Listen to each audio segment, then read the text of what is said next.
करारदाद थी जी, और आखिरी और चौथी करारदाद जो इस वक्त मईशत की सूरत हाल है उसके बारे में मुतफ़िक़ा तौर पर पास की गई, और उसमें यह कहा गया है कि अप्रैल 2022 से जिस अंदाज में पीडीएम की इम्पोर्टेड सरकार मईशत चला रही है,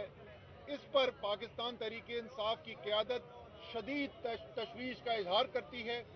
मुल्क की मईशत नहायत बेहतर अंदाज में चलाई जा रही थी, जिसके शवाहिद मई 2022 में जारी होने वाले माशी सर्वे की सूरत में मौजूद हैं, और ये वही माशी सर्वे है जो इस हुकूमत ने शाया किया है। जब से ज़माम इक़्तिदार पीडीएम के सुपुर्द की गई है, तब से इस गिरोह ने अपनी संगीन बदइंतज़ामी के जरिए अवाम को 50 बरस की बदतरीन महंगाई, जिसमें अब मजीद इजाफा होने जा रहा है, जिस तरीके से आज 35 रुपए पेट्रोल डीजल की कीमतें बढ़ा दी गई और आगे बिजली गैस के नरखों में इजाफे की भी बात हो रही है, और बढ़ती हुई बेरोजगारी, लाखों लोग बेरोजगार हो गए। इस पॉलिसी से बेरोजगारी में जकड़ा है, क्योंकि माशी ढांचे की तबाही के बायस